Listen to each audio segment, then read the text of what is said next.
বিশেষভাবে ধন্যবাদ জানাতে চাই মাননীয় বিরোধী দলীয় নেতা এবং বিরোধী দলীয় সকল সদস্যবৃন্দকে। কারণ একটু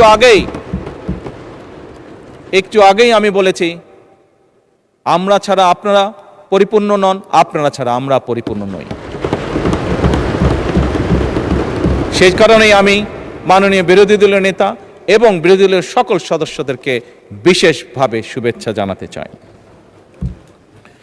আমি আন্তরিকভাবে ধন্যবাদ জানাতে চাই মাননীয় স্পিকার, সচিবালয়ের সচিব সহ কর্মকর্তা এবং কর্মচারীবৃন্দকে, সকল কর্মচারীবৃন্দকে। তারা অক্লান্ত পরিশ্রম করেছেন এই 1.5 মাস সময় প্রায়। আমি ধন্যবাদ জানাতে চাই সরকারের বিভিন্ন মন্ত্রণালয়, বিভাগ এবং দপ্তরের কর্মকর্তা কর্মচারীবৃন্দদেরকে, যারা আমাদেরকে এই সংসদকে সহযোগিতা করেছেন এত অল্প সময় দ্রুততার সাথে এতগুলো বিল উপস্থাপন করে এইগুলো সম্পূর্ণ কাজগুলো সমাধান করার জন্য। মাননীয় স্পিকার,